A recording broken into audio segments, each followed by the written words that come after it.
Bokoto bandeko. Ouais, on va ça d'habitude na Facebook, mais je pense que c'est la première fois.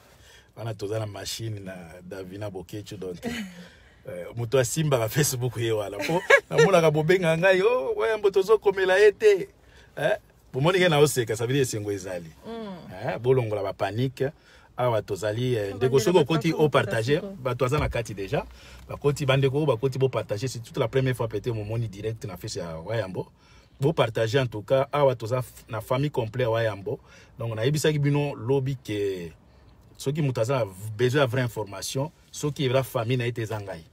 Donc beaucoup de belé na moni déjà ezo kinde mbango ba 50 yo kinde ba 100 déjà. Beaucoup c'est toute la première fois bandeko. Awa tozana mama Didi, tozana na mama awa bo mona bino moko Davina Bokecho donc mutu na biso maele. Donc espoir nanga soki na katani mutu apesa nga mbongo yo wana.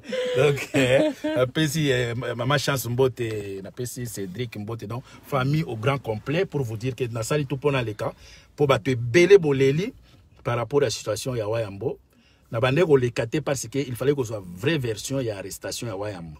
Wayambo c'est vrai à bakangi mais bakangi na ba commentaire na bino wana te o Félix akangi si o fali bande ko botika ko rêver Félix akokangisa Wayambo. Est-ce que boyebi niveau ya Wayambo botu na bande ko to bazo mikanda ba réfugié boy ba grandeur ya Wayambo ba to boni Wayambo signature na epamba ka epe bino mukanda botika kopia ka bato na valeur o bazana ngote bandeko na leki ndeko okoti o partager poto to un peu ko doucir un peu bato mandeko bere ba tension za likolo d'habitude asala ka na Facebook awate mais boy ba ke Bokoto TV ndenge za boye eza na place azali yango monike Bokoto ezo fonctionner te po azana ngo ya tambola na chaîne na ya télévision na poche Bokoto les regrave ça veut dire Bokecho grand prêtre bakoki ko déplacer était pas kende osamba po grandeur l'équipe ba lui ko sambisa par vidéoconférence donc bandeko bokoti bolongola ko banga le problème est wana mama Didier Ransima na olekise po ale kapoye ba verset biblique eleke belé problème est boye bandeko so oyo bozo ka bazolo bake Bokecho bakangi po Félix apesa ki mbongo Félix a na pouvoir moko to kangisa Bokecho ado akopousa na même té oh muchope afali wana muto asukisi. C'est faux. On a expliqué bien ok. Bokecho bakangeza problème il y a 2015. Ils a problème il y a 2015. Rien à voir avec makambo ni concert Rafali, rien à voir avec makambo ya matamaskende ngayaki wana. Rien à voir. Botika ko pesa batu musu Valère o Félix akangisi na moni mutu moko benga na yebisa ki bino ref Bokecho afa ba ko kangisa ye. Est-ce que bino bana makasi okangisa fe Bokecho? Est-ce que boyebi poids ya Bokecho na Europa? Boyebi point na eta na niveau politique c'est un grand opposant oyo ba considérer ka muta okanga ete pa bandeko partager na avana yebisa bino raison nini bakangi bo partager bandeko ngai après toza na bana toi à part na moni mutu moko afinga la fois passée elongi mafuta bandeko bo pade nazo pesa bino raison pour bakangi Bokoto bo comprendre que tala ga chaleur bandi po bato alimité bato kakate vitamine zate nga c'est normal na toka na liaka bien banaliaka bien bandeko Bokoto pona pesa bino raison bo comprendre pourquoi grand prêtre Bokecho Wayambo bakangi bino moko moni sali tolé sali donc c'est normal aza leader tango bisa bino ke aza leader bino moko moni Kishasa bato basali o ba refoulé nani akoki ko refoulé Bokecho bino ba revers bino ba taliba boza ba vrai revers bino moni ko refoulé Bokecho boka c'est ça lokolo bisa balé no longo obimisa na kati ya mayo tie na kati ya voiture nani akoto na ko memaye bande ko Bokoto avana loba po ani bakangi fo na mona peda bo mata soki olingi bo mata partager merci mingi na ba tunyo so ba mwali muleta na merci na remercie mingi parce que batebile bando senga so il faut loba na kokaki ko loba n'importe quoi te lobi na ebisa ki bino ke bande ko batoto bozomoni bazolekala ba media koloba ezaka ba osa ba base mutu moko azana vraie information ya makambo Bokecho azate oyo ngana lingina ebisa bino c'est ça vraie version ya arrestation ya Bokecho amon tozana pona osala ba base bino okanisi ndenge Bokecho place batie wana okanisi biso tozana esengo bande ko bota la téléphone eza ko sonner pamba botia na tia mode d'avion pour vous dire que Bokecho a n'importe qui téléphone nga o chauffer na ko chauffer bandeko Bokecho ndenge bozino boza kolobela wana ke bakangi o Félix asali po ba pesa mbongo. Est-ce que Félix ye aza na pouvoir ya kokangisa Bokecho? Ba ndeko na ngai boza pe mayele Bokecho aza leader abandi litina ile lote eza makambo ya kala ya 2015 yango nde bomoni ke ezalaki ye moko te.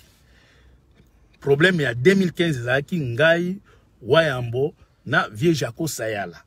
Jour bakangaki biso na je pense que na maître Bola tozaki moi ebele bakangaki donc pas bakangaki biso batelemisaki biso il faki tango jour au Kabila yaki je pense que bateau bazaki na Paris jour bayebi eza jour au ser na biso o ya koma collabo moi c'est Martin Sali abamba Kabila maki vis-à-vis boy eza jour wana biso sikoyo ba encercler ki biso po to bouger te po tozaki suivi depuis Bruxelles. Si était belge ya bande Olanda biso ti na communication na ba français na ba péage tout baza ko s'informer to komi na Paris ka boy to koti na métro ko bimaka na métro boy pas même deux pas ba encercler biso ça veut dire tozaki filmer depuis Bruxelles et problème wana ndé ça ki ba interdisa ngai Wayambo na Vieux Jaco Sayala to kendeki sous parité ngai na zwaki lettre Vieux Jaco Sayala zwaki lettre Bokecho zwa lettre wana te. Ça veut dire biso to sala recours Bokecho sala recours te pour azwa lettre wana te. Et pourtant nzoka batwana basi ba atiake il faut azana droit ko kota France te. Et donc arrestation à Bokecho ezali à 2000 par rapport au problème à 2015 motif ezali que nous avons mis la vie de Kabila en danger. Boyende ministre intérieur a komelanga. Je pense que lettre wana na kotala ngo un jour na bimisango. Que to tchaki ka vie à Kabila en danger yango balobi to nyataka souffrance te. Bon, ils n'ont rien à voir na mutrokola yo molie mboa o fe Kabila Félix asuki Félix alama bino boyebi po ya Bokecho. Hein? Bino peut-être bomona ka Bokecho alobaka boye kaka bino boyebi po ya Bokecho zanango. Est-ce que Félix akokangisa Bokecho? Awa na poto. Jamais mundela koyoka ete po bayebi que Félix o gagner pe ba élection te, oza dictateur. Hein? Oza tribaliste. Bande ko bo partager, je pense que eza vraie version to yebi sibino eza problème ya 2015. Motif ezaki ke tochiaki via Kabila en danger que tolinge to bomaye Bokecho sala recours te ngana sala recours Vieux Jaco Sayala sala recours mais dossier wana komba monike na makambo lekaki yo ya bafali banini ba monike aza leader yango monike balobi cette fois-ci faut bakangaye mais ndenge za boye bande ko bobanga te bakotika ye tokopesa bino jour te mais boye bakie kala mingi te azozala libre. Ye moko kuna na kati azana na esengo aza bien bomoni ke famille to ezoseka zwana mama Didi aloba mwa moke mama Didi pesa batombote po oyibisa bango peuple Zaïrois na pesi bino mbote na komba Jésus Christ Nazareth to banga te mobundeli na bino azali malamu tozozela ndenge papa komanda eso alobi tozalaka na prière akobima mobundeli na bino azali tozalaka na prière makasi akobima na pesi bino nyonso mbote na bolingo bolakisi pona ndeko na bino Wayambo tozalaka na prière. Merci beaucoup. Bon, je pense que Davina yo muto yebi ba français milai hein. Ba bebela no bato ya français po bana miki ba oloba Davina français leki ebele lo bela bato ya français po ba comprendre po bana na biso olobaka vous parlez que à Lingala nous avons besoin d'informations lo bela bango na français po ba yoka. Ben comme mon tonton a dit, ne vous inquiétez pas, papa va très bien, il va vraiment très bien. On était au téléphone ce matin avec lui, donc on a parlé au téléphone, il se porte à merveille. On va pas vous dire pour le moment le jour où il va rentrer en Belgique, mais c'est dans pas longtemps. Donc on voulait juste vous rassurer que papa va bien, qu'il se porte bien. Merci pour votre soutien, merci pour vos messages, merci pour les appels. Vraiment, on a senti en fait que le peuple congolais aime papa. Et vraiment merci beaucoup. J'ai pas grand chose à dire. Nous-mêmes on est en forme, on est vraiment rassurés, on s'inquiète même pas. Donc que Dieu vous bénisse. Vous comprenez donc Davina des Français les gars belé. Donc tous obligés de apprendre sur lingala. Talaka Français les gars belé. Copé ça ta Félix moi ndambo. On te retourne Félix oh, il faut qu'on batte la zamba. Je suis venu avec un entrepreneur qui coupe les bois grandement charbon. Ah, Félix. Il n'y a pas Davina ko bande. Biso mikolo so en anglais na français na bomba ina bengelo chance. Espagnol. Non, les gens, ne vous inquiétez Bonjour, pas. mon maman, pas. il est Ne dans vous la inquiétez cima. pas. N'écoutez pas toutes les informations qui circulent sur les réseaux sociaux. Vous connaissez votre papa, votre ami, votre frère. Il Votre se bat. leader. il se bat pour le pays. Il se bat pour le pays. Et tout ça, en fait, c'est pour le pays, en fait. Parce que, allez, nous-mêmes, ses enfants, on est là. Notre papa n'est pas là, en fait. Il est loin. Il est loin de nous. Et tout ça, c'est à cause du Congo, en fait. C'est à cause du pays. Donc, il mérite vraiment votre respect. Il mérite vraiment votre considération. Parce que une personne qui se fait arrêter et qui laisse sa famille, en fait, pour le Congo, mérite vraiment que vous le soutenez, en fait, que vous le soutenez, que vous arrêtez de le critiquer, de le juger, parce que il a des enfants, il a une femme, il a des petits-enfants, on a besoin de notre papa, mais allez, on ne peut rien parce que, en gros, papa nous appartient plus, il appartient aux Congolais, en fait. Et ça, on s'est rendu compte que papa nous appartient plus, il appartient au peuple congolais. Donc, on vit avec et on aimerait quand même avoir un peu de soutien aussi de votre part, en fait. Il faut le soutenir. Il a besoin de votre soutien. Il a besoin que vous soyez là derrière lui. Il n'est pas parfait, mais il se bat pour vous. Il se bat pour vous. Il a mis sa vie à côté pour le peuple congolais. Il a mis sa vie à côté pour défendre les intérêts du peuple congolais, en fait. Donc, encouragez-le. Dès qu'il sera à la maison, il va voir vos messages. Ça fait du bien, ça fait du bien.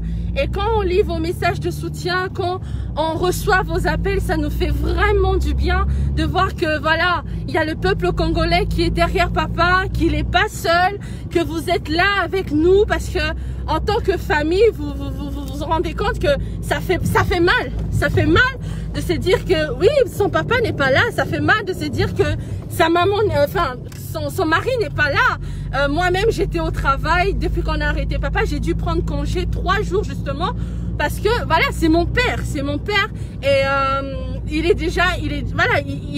a grandi, il commence à prendre de l'âge. Il y a aussi la santé qui est là. Mais tout ça, c'est pour le peuple congolais. C'est pour vous. C'est pour le peuple congolais. Nous avons besoin de votre soutien. En ce moment, nous avons besoin de votre soutien. On le dit pas, on le crie pas, mais nous-mêmes, on s'est rendu compte que papa nous appartient plus. Il appartient au peuple congolais. Quel enfant, quelle femme aimerait voir son mari ou son papa emprisonné pour le Congo? Qui va supporter cela? On a besoin de notre papa. On l'aime beaucoup. Ça, il nous manque. Il y a mon petit frère qui se réveille, qui dit papa est où? Papa est où? Donc on doit le rassurer. Il y a ma petite soeur où on doit aussi les rassurer. Donc on a besoin de votre soutien. Il ne faut même pas suivre des informations qui circulent sur les réseaux sociaux. Les gens juste veulent faire le buzz au nom de papa. Les gens veulent faire le buzz au nom de Bokechu. Mais il va très très bien. Il va très très bien. Il se porte à merveille. Vraiment, merci beaucoup pour votre soutien. Merci pour votre amour. Ouais, peuple Zaïwa, tu vois, Davina avec sagesse, intelligence, ça vous réveiller peuple pour comprendre que Bokechu a vie naie pour intérêt à banana bino, pour intérêt à banana biso. Donc ceux qui m'ont moni critiquer makambo yo tiko salema. Ndenge bakangi Bokechu moni aza kwa puya ngo seba ke aza ennemi à peuple wana parce que lelo soki Bokechu aza arrêté pour ateka la drogue te ayi bakate mais eza pona makambo intérêt à mabele. Ils ont intérêt à mboka. Mais peuple zaïrois boza distrait yango zo bisaka peuple ya ndenge nini peuple bozwa conscience awa tozana no vivant tozana makasi bozwa destin ya Congo na maboko bandeko bozwa destin ya Congo na maboko bo profiter na occasion biso na énergie tozana ngo lelo Bokechu azate boye bisanga soki ngape na zate nani ya ko motiver bino nani ya ko lamusa bino hein. Donc, bon profiter dans nos vivants, bon joie destin à Congo à même. Bon tala comment les autres humiliés par Kagame. Hein? Je pense que ceux qui boquent tu as qui a répliqué qu'on finit à Kagame mabe. Tala Kagame a fini nation mobimba. Attends mutumoko leader na bino politique à télémité. Mais boquet tu as ça face na batu nengwana. A kobima quelle que soit la manière il va appliquer, il va utiliser à répliquer pour intérêt à peuple pour défendre le peuple. Mais peuple yango bozo comprendre que boquet tu lelo as a victime.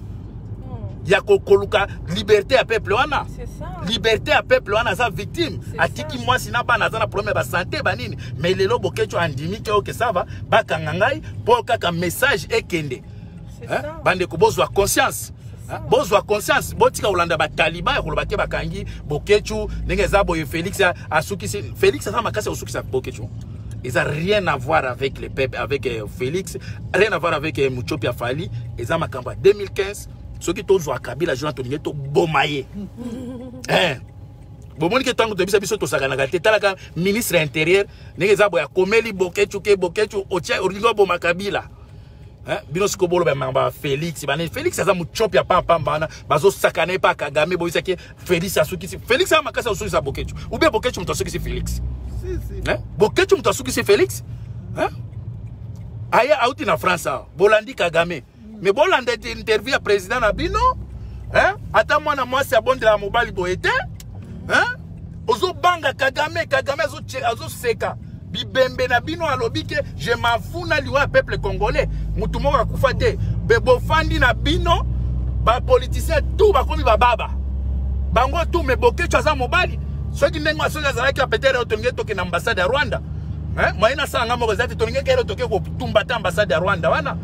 Bon, féliciter, bon, encourager, bon, motiver, on a besoin de contact pour la motivation, pour la nini, au bengi biso na ba numéro nangai 0466 33 33 52.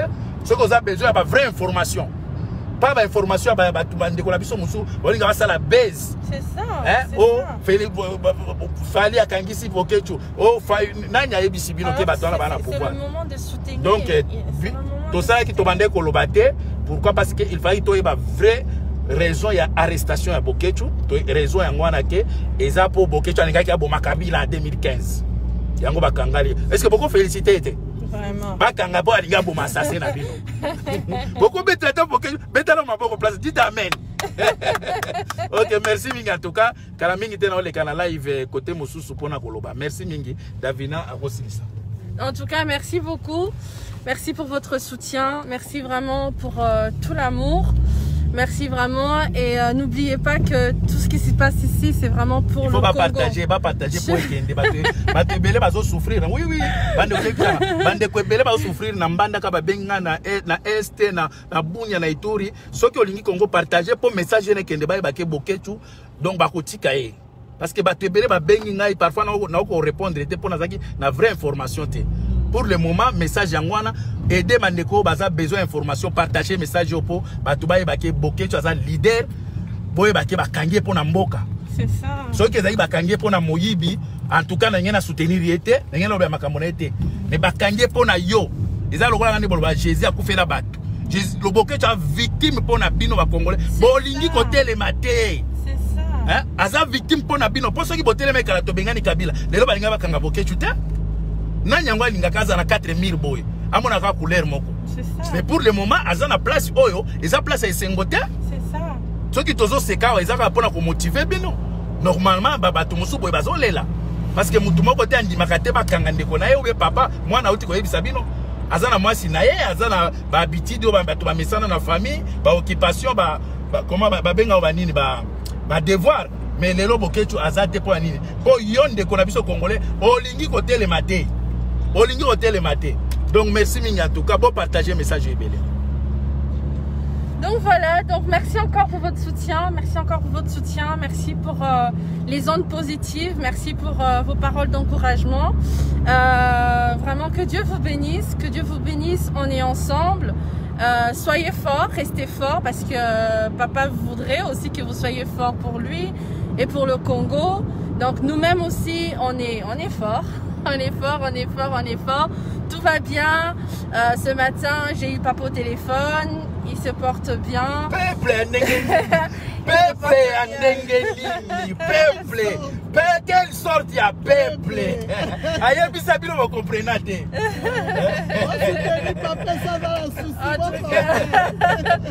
En tout cas, mais bon, en tout cas, cette semaine, on reviendra vers vous avec des très bonnes nouvelles.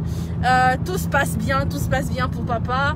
Bon, c'est vrai que c'est pas évident d'être loin de sa famille, d'être loin de ses proches. Papa qui aime souvent faire des vidéos pour vous rassurer. C'est un homme qui a beaucoup apporté pour vous, hein, qui a beaucoup apporté pour le peuple congolais. Il n'est pas parfait, mais vous n'allez pas quand même dire que Bokechu a rien fait pour le Congo. Bien évidemment qu'il a fait quelque chose pour le Congo. Surtout pour les opposants, les politiciens, ils ont bénéficié beaucoup de Bokechu. Exactement, donc il a beaucoup fait pour le Congo. Il a sacrifié sa propre vie.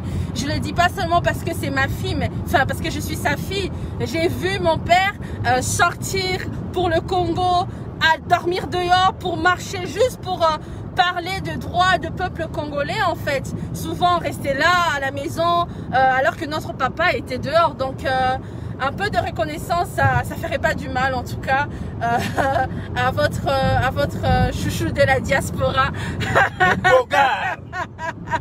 Donc soyez rassurés, on vous laisse donc soyez en paix, n'écoutez pas les informations sur les réseaux sociaux, n'écoutez pas ce que les gens disent, que c'est à cause de ça, à cause de ceci, non, c'est pour des raisons politiques, comme mon tonton vous l'a expliqué, donc c'est vraiment pour des raisons politiques, et c'est pour le Congo, c'est rien d'autre que pour le Congo, parce que mon père ne s'est pas volé, mon père n'a tué personne, mon père a rien fait, donc c'est pour le Congo en fait, il est victime juste de l'amour qu'il a pour son pays en fait, donc soyez rassurés, on est ensemble. Encore merci beaucoup. Maman va lire tous vos messages. Vraiment, on a besoin de votre soutien. En ce moment, on a juste besoin de votre soutien. On a besoin de votre soutien. Maman. Oui. Ah, peuple Zaïrois, Toba raté. Yes. Peuple. Bokozi. Peuple. Bokozi. Peuple. Bokozi. Bokoto. Les regraves. Bataliba Bosambwe. Bataliba. Haine sur haine. Haine sur haine. Je suis Wayambo. Bande Koboko Maboko, je suis Wayambo. Je suis Wayambo. Je suis Wayambo. Combattant jusqu'à la mort. Combattant jusqu'à la mort. Maman, bosse épée là, bosse épée là. Je serai combattant jusqu'à la mort. Bande Kobozo Yoka. Wana eza ko sabino ke famille. Toyebi ke eza premier passe mais biso toko communiquer bino pas cité. Wayamba kozala libre kala mingi te. Bokoyoka penza boko to l'air grave. Soki bomoni boko tezo salimete, boko seza na prison. Bakanga ke na ngona poche. Bonjour Gobima. Boko te ko salima, merci mingi na bande ko to partager. Merci. Bye bye, merci beaucoup.